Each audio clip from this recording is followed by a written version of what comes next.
Qu'est-ce que vous faites ici? C'est très tard et nous avons déjà parlé. Parler? On ne peut pas dire ça. Tout le monde a crié. Avant tout ta mère. Elle était très fâchée. Et il serait un honneur si je pourrais parler avec toi, sans elle. C'est normal qu'elle est fâchée. Elle a une opinion différente de la vôtre. Et elle ne peut pas comprendre pourquoi je suis encore neutre au milieu.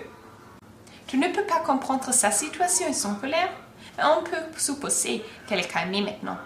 Parce que dans les derniers jours, notre relation est améliorée beaucoup. Tu as dit que tu as choisi ta mère. Mais tu sais que je ne suis pas un mauvais homme.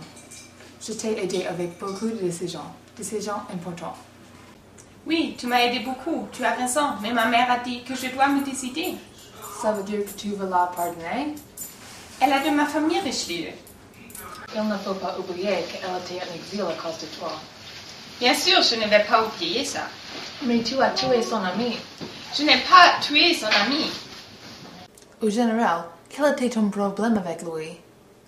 Il était trop arrogant. Il y avait beaucoup d'influence à ma mère. Il était trop riche. Personne ne l'a aimé. Et grâce à lui, je ne pouvais rien faire. Je suis le roi. Je suis conseiller de règne et des Ides, ne pas lui. Tu avais 16 ans. Oui, j'avais 16 ans. Mais est-ce que tu l'aimes qui quelqu'un dit que tu es un imbécile et ne crois-toi capable de régner et des Ides? Et comme tu as dit, j'avais 16 ans. On ne doit pas me berner. Ce n'est pas une raison pour tuer quelqu'un. J'ai seulement lui arrêté. Il a crié à l'aide. Oui, il a résisté comme les hommes voulaient lui arrêter. C'était sa faute, ne pas la mienne. Sa faute de crier à l'aide? Peut-être pas ça, mais c'était sa faute de ne me mêler pas des affaires d'État. Votre mère semble de se comprendre bien avec lui. C'était la raison pour son exil. Maintenant, tu veux lui retourner, et moi, ton cardinal dévoué, tu veux me lourder? J'étais là pour toi, tout le temps. Je t'ai assisté avec tous les moyens. Je t'ai réduit le pouvoir huguenot, et tu es un catholique très strict. Ce ne te plaît pas? Je dois mentir pour dire ce que ne me plaît pas. Eh bien, tu n'as pas m'emprunté en vain. Et ce n'est pas tout. Je t'ai fait mon premier ministre. Je sais gré à toi de ça toujours, mais je ne peux pas la montrer si tu ne me lourdes pas. Et sacrifier ma mère et mon frère de ma vie? Tu sais toi-même que ta mère et la politique ne vont pas bien ensemble. Oui, j'avoue qu'elle n'a pas de bonnes conditions préalables d'une régente. Mais maintenant, je suis le roi. Ce n'est pas le sujet. Elle veut intervenir dans la politique. Et qu'est-ce qu'on dit ce jour-là? Elle était isolée, despotique et pompeuse, je sais. Et elle s'est laissée influencer de Concini Concini.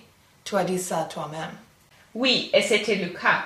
Après que j'étais capable de gouverner, elle ne me laissait pas monter sur le trône. Eh bien, tu l'as dit. Elle a eu beaucoup d'ennemis et n'arrête pas de se faire plus des ennemis. Au début, la noblesse, après les catholiques très stricts. Et seulement parce qu'elle n'a pas restreint la liberté de huguenot qu'elle leur donnait par ton père.